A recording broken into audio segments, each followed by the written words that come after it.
1971 সালে খালি পায়ে আমরা যারা যুদ্ধ করে দেশ স্বাধীন করেছি, সেই যুদ্ধের পরে কত হাজার কোটি টাকার সম্পদ বাংলাদেশ থেকে লুট করে নিয়েছে, সেই লুটের হিসাবও এখন জনগণ দিতে চায়।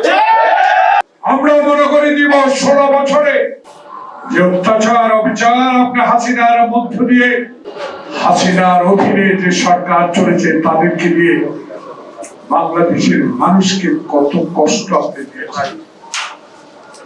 আপনি তিস্তার পানি দেন না, আপনি গঙ্গার পানি দেন না, আপনি পদ্মার পানি দেন না, আপনি যমুনার পানি আমাদেরকে দেন না।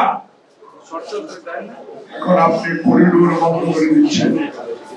আপনি আমাদের প্রতি নাখোশ, আমাদের জনগণের প্রতি কেন এত নাখোশ? তাই জনগণ আবার বলা শুরু করেছে। জনগণের কথাটাই আমি আজকে এই তরুণ দলের প্রিয় সাংবাদিক বন্ধুদের মাধ্যমে জানাতে চাই, আমরাও বাংলাদেশের 18 কোটি মানুষ আপনার উপরে নাখোশ। বাংলাদেশে হাসিনাকে দিয়ে গণতন্ত্রের গলা টিপে আপনি হত্যা করবেন, এবং নাখোশ হওয়াকে বাংলাদেশের মানুষ পছন্দ করে না। পাঠাও চলো দেশি ভাইবে চলবে 14 থেকে 31 মে পর্যন্ত।